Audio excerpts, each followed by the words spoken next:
Welcome to the Existential Dialogues 2025. This year's topic, Who is Sane? In Sanity. We'll aim to explore a phenomenological approach to psychopathology. This series of 10 dialogues sets out to explore the multiple dimensions and intricacies associated with our profession's attempt to engage with and interpret notions of insanity through the painful, confounding, and deeply unsettling life experiences of our client.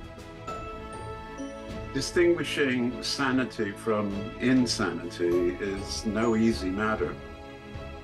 World history is full of examples of avowedly insane thoughts, beliefs, desires, and behaviors that were subsequently reevaluated as being perfectly sane. It doesn't happen without that. Acceptance, in the Buddhist sense, that's quite a tall order. There's so many things we cannot accept and will not accept. And somehow I think that healing is related to accepting yourself, first of all, for the person that you are, and having sympathy for yourself. You should be your own best friend. And so I suggest that difference is just that, difference, and it's not different to some norm. It's different to another difference.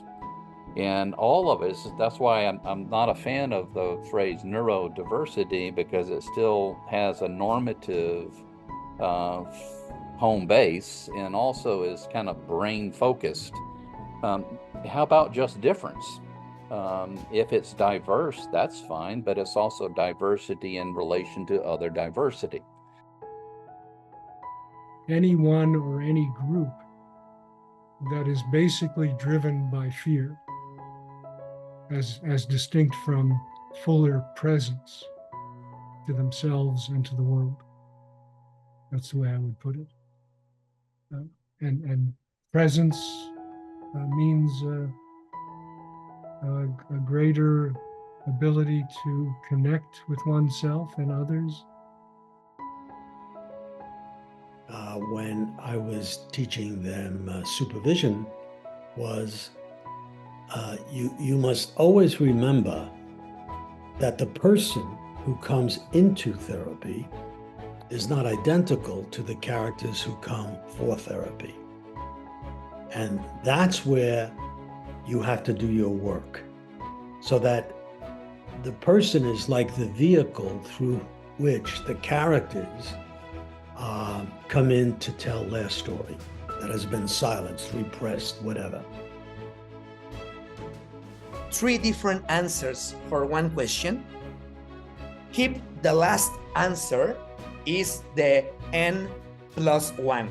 So, for instance, you can have the answer A, the answer B, but the answer C is C+1. Which is the +1? Well, D. But then the D is D+1. So it's D is E. So it's not a closer, it's an opening. That the understanding of what patients say can be referenced by pre-existing or predetermined manuals. What is lost is what patients mean by what they say, which involves an understanding of language as intentional rather than referential. This is a key difference in differentiating an existential and phenomenological approach to therapy and mental health. And this is what we will be further exploring and discussing in my session called Meaningfulness, which I warmly invite you to attend. I think the whole question of diagnosis comes in here, and how we use diagnosis, if we do use it.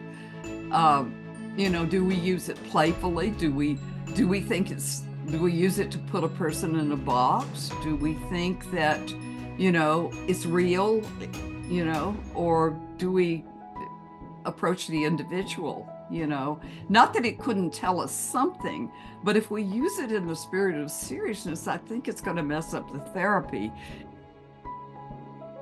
If we can free ourselves from the medical model to some extent, or at least, if we can be very aware of the extent to which we're holding on to bits of the medical model, because I think probably what helps people when they are experiencing symptoms like, let's say, hallucination, which I would understand very much as something about a problem of living. So I think if we want to help people, if we want to assist, we need to become fellow travelers. Persephone is this goddess that is kidnapped to the underworld by Hades, and then she re-emerges because Demeter, her mother, can live without her and claims her back.